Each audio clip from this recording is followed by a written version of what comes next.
Tuhan. Nah, ini yang disebut namanya syirik, telah menjadikan tulisan Allah, asma Allah, telah menjadikan perasaan kita, pikiran kita, imajinasi kita sebagai Tuhan pada diri kita ini. Nah, ini berbahaya. Makanya pantaslah Nabi mengatakan, man abdal asma dunal makna fahuwa kafir. Barang siapa yang menyembah nama namun dia tidak mengenal diri yang punya nama, itu adalah suatu kekafiran. Yang kafir itu maksudnya tertutupnya pandangan hatinya itu memandang Tuhan. Ini yang katakan pandangan yang buta. Makanya Nabi mengatakan begini, bahasa Nabi itu, man nazara ila syai'in malam yarallahu fi fahuwa batil. Barang siapa yang bisa memandang kepada sesuatu apapun lah, pada diri, di luar diri, pada suami, pada istri, ayah, anak, dan sebagainya, lalu tak mampu dia memandang Allah pada segala sesuatu itu, itulah pandangan yang bernilai dosa. Nah, nilai dosa itu maksudnya pandangan yang tidak bernilai ibadah, tidak memberi faedah dan manfaat buat dirinya. Jadi berapa tahun umurnya hidup di dunia ini, sekian tahun pula lah dia berdosa itu. Kalau Allah sudah mengatakan berdosa, itu tandanya dirinya najis. Najis yang dikatakan Allah itu yang mana? Najis itu ada najis zahir, ada najis yang batin. Kalau najis zahir bisa dicuci dengan air yang ada di keran kita, keran masjid di rumah kita, dengan air sumur, air sungai, karena dia nampak. Itu najis yang zahir.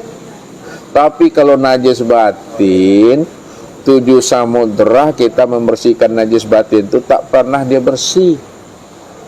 Nah, sekarang yang dikatakan najis yang batin itu yang mana? Itu yang disebut namanya keakuan diri. Ketika kita tidak menyaksikan Allah, ketika kita belum mengenal Allah, maka diri kita itu dikatakan najis. Innamal musyrikuna najasun. Sesungguhnya orang musyrik itu najis, karena dia tidak mengenal aku. Kalau dia tidak mengenal aku, berarti dia sudah merampok hak aku. Orang yang merampok hak aku, kata Allah, ya, itulah sebenarnya dosa yang paling besar, karena dia telah menyandingkan dirinya dengan aku, kata Allah. Padahal dirinya itu ada karena aku, sedangkan aku ada dengan sendirinya.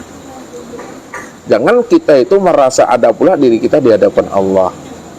Inilah yang dikatakan namanya najis batin itu.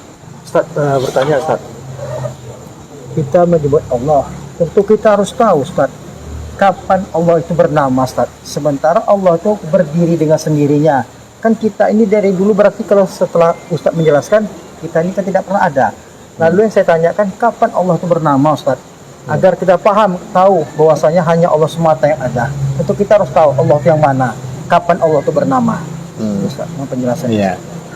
Jadi Allah itu bernama setelah dia telah zahir, setelah dia telah wujud, setelah dia nyata. Makanya ketika dia zahir, dia telah nyata, disitulah dia memberi nama akan dirinya sendiri.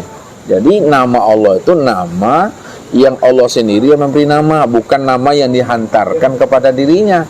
Makanya disitulah Allah mengatakan setelah dirinya zahir, wujud, terang dan nyata, barulah Allah mengatakan innani anallah.